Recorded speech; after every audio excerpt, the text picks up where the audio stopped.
Thank you so much, Judge. I want to thank my longtime friend, and I'm looking forward to working with your Congressman, Jim Costa. Thank you.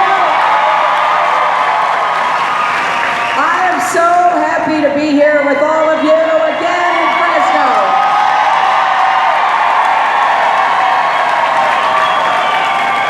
I gotta say, my husband and I can't get enough of Fresno. He was here about 10 days ago. But I wanted to be here to really talk to you for a few minutes about what's at stake in this election. You heard it from the congressman, you heard it from the judge, you heard it from the dreamer, Itzi Robles, and you know very well that we're having an election that is going to determine whether we move forward with confidence and optimism, solving our problems united in the face of whatever challenges confront us, or whether we become fearful and turn on each other and disrespect one another. When I pulled up here in the parking lot, I saw this slogan, "One tiger, many stripes."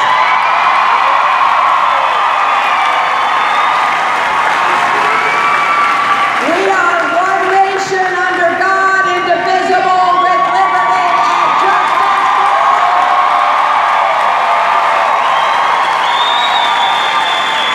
But we are facing one of the biggest threats we've ever had to our liberty and justice for all. We are facing a Republican nominee who wants to divide us. That is not the country that we love and cherish, that has given so much to each and every one of us. That's why I believe that this election, it's not about Donald Trump and me, it's about all of us. It's about whether we move forward together.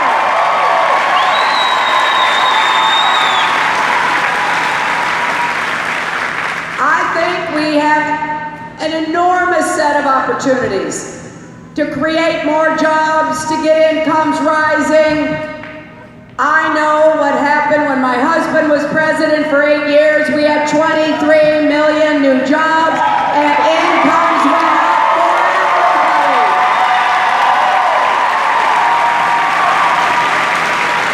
That's why I've said we need to invest more in infrastructure, our roads, our bridges, our tunnels, our ports, our airports, our water systems. Congressman Costa and I were just talking.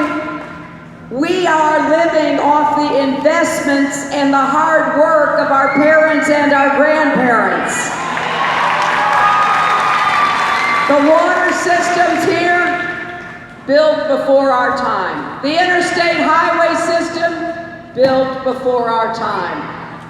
It is now our responsibility to make sure that we invest in our future, we create millions of new jobs, we put people to work. And these are not jobs that can be exported. They've got to be done right here in Fresno and across California.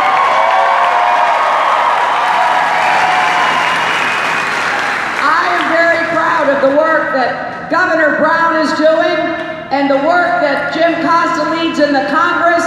If I'm so fortunate enough to be your president, we're going to get to work on water, and we're going to do everything we can to get things fixed.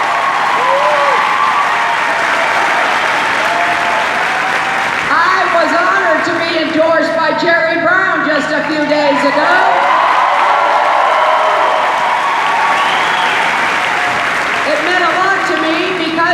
He's a problem solver. He gets good ideas wherever they come from. He listens to all kinds of people. Then he makes up his mind and he gets to work. That's what we have to do together. I have no doubt that America's best years are ahead of us.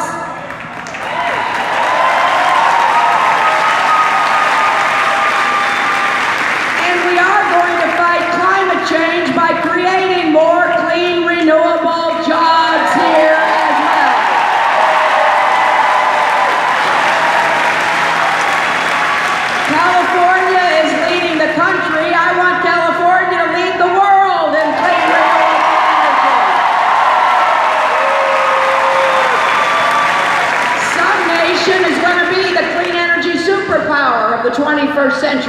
I think it's either going to be China, Germany, or us. Don't you think it should be us with the technology and the innovation and the jobs that come? You see, I get tired of hearing Mr. Trump criticize America. I heard Congressman Costa say, America is great already, and we will continue to be great if we make the investments that we need to. And also if we not only grow our economy, but we make our economy fair. There's work to be done there. We need to have more small business starts and growth. We need to raise the minimum wage like you're doing here in California in a sensible way. And yes, we need to guarantee equal pay for women's work, which will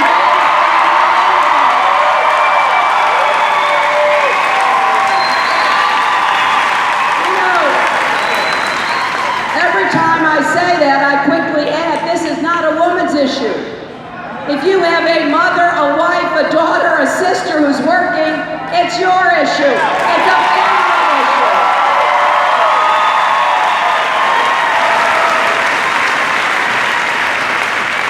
And every time I talk about equal pay for women, Donald Trump says I'm playing the woman's card.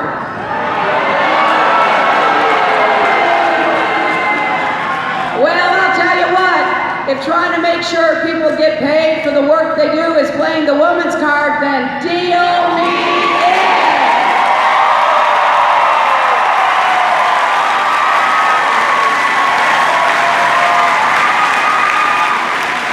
And you know, here we are in this great high school, which has such a really extraordinary reputation.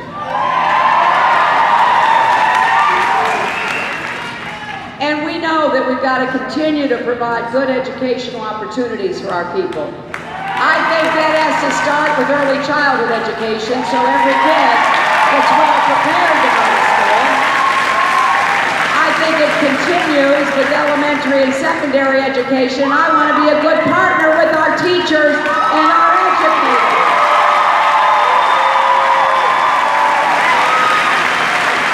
I believe strongly that we've got to make it possible for every single child to go as far as that child's hard work will take him or her. And you know, people have many different talents, don't they? And I want us to really build up our kids, not tear them down. I want us to build up our teachers, not tear them down.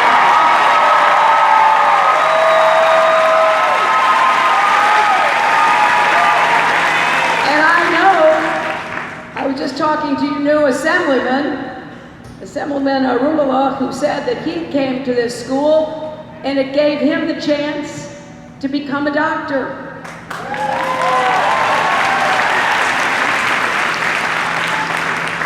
I want us to dream big for our kids.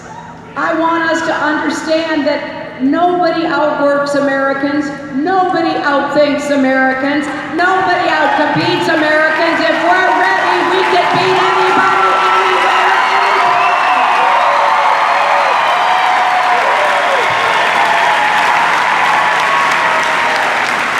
And we've got to make college affordable again for hard-working American families. I have a plan so that you will not have to borrow a penny to go to a four-year public college or university.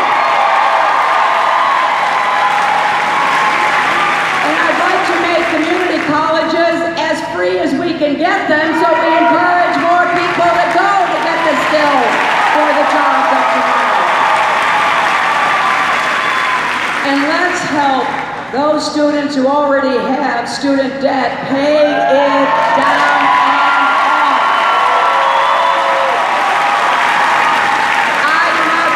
The federal government should be making money off of lending money to young people to get their college education.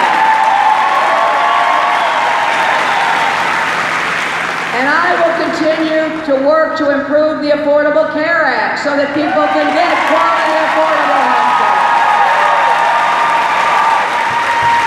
But we've got to bring the costs down. Premiums, co-pays, deductibles, prescription drug costs, they're going up too fast. We're going to work on that. And then there are two other issues we're going to tackle. Mental health and addiction, both of which are addressed.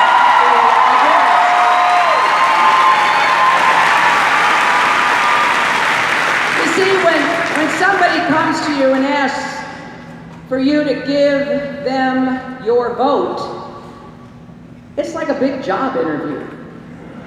And you should say, well, what is it you're going to do for us? How do we know you can produce results? What have you done, right? And it is important for you to have that test to determine whether this person, whoever it is, can actually produce the results that are being talked about. And what I will promise you is that when it comes to jobs, education, and healthcare, the three most fundamental pillars of building families and providing opportunity, I will get up every single day if I'm in the White House and work to make that happen.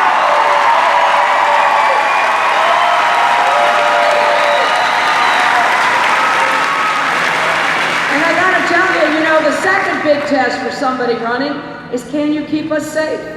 Can you be commander-in-chief? Now look, I know we've never done this before. We've never had a woman president.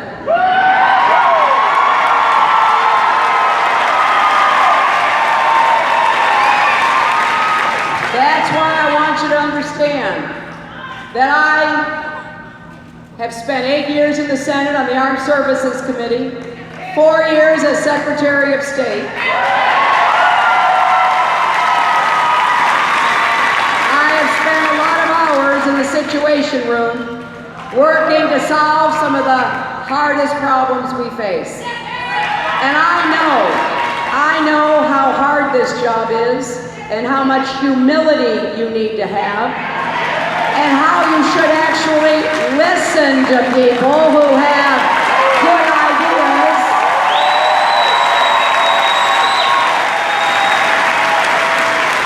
That's why a few days ago in San Diego, I gave a speech about what I think it takes to be the commander-in-chief.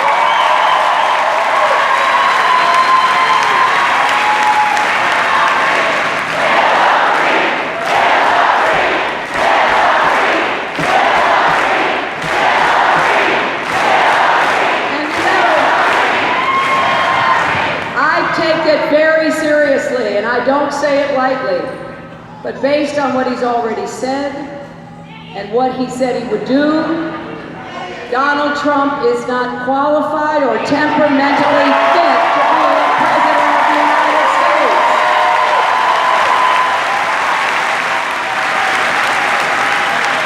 He has attacked our closest allies.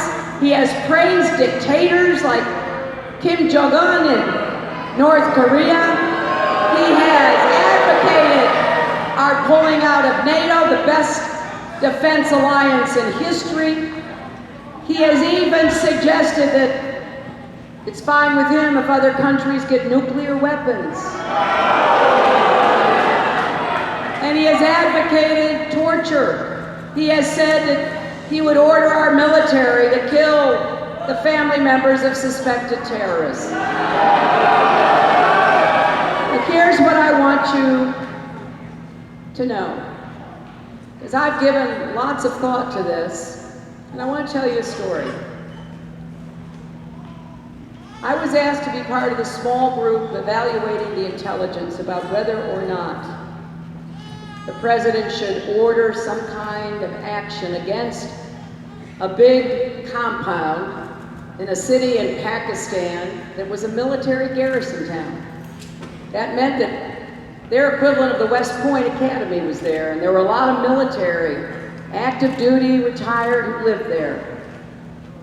And we began to evaluate that intelligence, and I took it very personally because, as I said, I was a senator from New York on 9/11. I was there in New York 24 hours after we were attacked. And I spent much of my time in the Senate trying to rebuild that city and help the people who lost loved ones to recover, to deal with their lives being shattered. So I had said from the very beginning, one of my goals in the Senate and one of my goals as Secretary of State was to be sure we brought bin Laden to justice.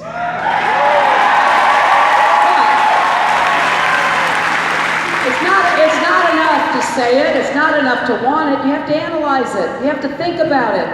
And that's what we did. We went over and over, hour after hour, with our military experts, our intelligence experts, and then finally we got to the day where the president was at the head of the table, and this small group of advisors were asked, each one of us, to go around and to tell the president what he or she thought should be done. And these are all people I respect, people of experience and honor. Some said, you know, the intelligence is not strong enough, we shouldn't act. Others said, well, it's strong, but let's send a missile in. We don't want to risk our special forces going in that deep into Pakistani territory. Third group said, it's the best intelligence we've had in years, and we have to send in special forces because otherwise we will never know if we got him. I was in that third group. That is what I advised. But here's what I want you to think about. At the end of that, going around the table, the president said, well, I'm going to take all this information and I have to go really think about this. That's what you want a president to do. You want a president to really study, think hard, take on board what has been said, and then make a decision. And so after thinking about it, that is exactly what the president decided. But here's the other part I want you to know. Some of you probably saw the movie, maybe you read a book or article about the raid. But this wasn't mentioned in every one of the reporting. One of the helicopters that was coming in to land in the compound clipped its tail and was disabled. That meant that the SEALs, after storming into the compound, fighting their way past bin Laden's bodyguards and his adult son, and then finding him, they had to blow up the helicopter because we could not afford to leave that helicopter for others to take apart and analyze, right? So here's what I want you to know. Remember I said, Trump said, you know, he'd order the military to commit international war crimes, to kill family members of suspected terrorists. Here's what our Navy SEALs did. They took all those women and children out of that building to safety before they blew up.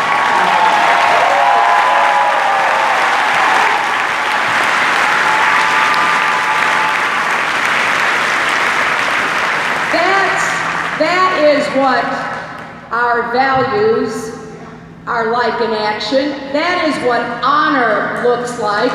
And if Donald Trump doesn't understand that, he ought to talk to some people who know exactly what America stands for. And done their best to make sure that's what we always stand for. So my friends, we have to be united, and that is really the third test. Can this person you are considering for president try to unite our country?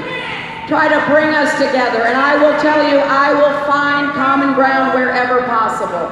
And I will defend our rights. I will defend a woman's right to make her own health care decision. I will defend marriage equality and work to end discrimination. I will defend voters' rights and nominate people to the Supreme Court to overturn Citizens United. I will defend and work for the rights of all people to have an American citizenship future. I will work for comprehensive immigration reform from the very first days that I am in the White House. And I will make sure that right here in Fresno and the surrounding area, where we see such productive agriculture, where the farmers and the farm workers produce half of the food that we eat, that 1.2 million farm workers in California will not be rounded up and deported by Donald Trump.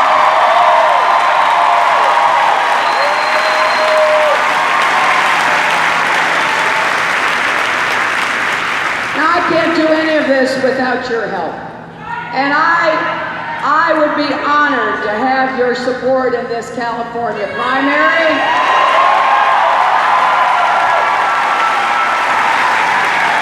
So here's what I would ask you to do. If you've got a ballot sitting around at home, fill it out and send it in.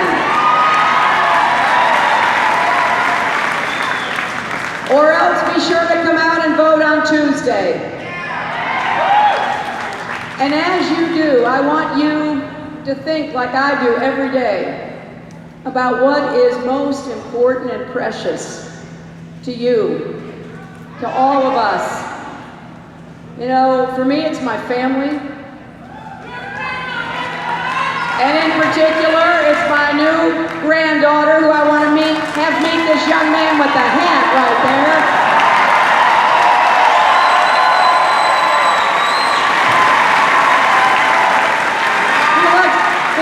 He's got a lot of personality. But what I want is to make sure that he and my granddaughter have a great future right here in the United States. There is nothing more important to make our future bright than to invest in our kids, to do right by our kids, to make our families strong, to make our communities strong, to make sure that we do everything we can, that the promise of America will be there for that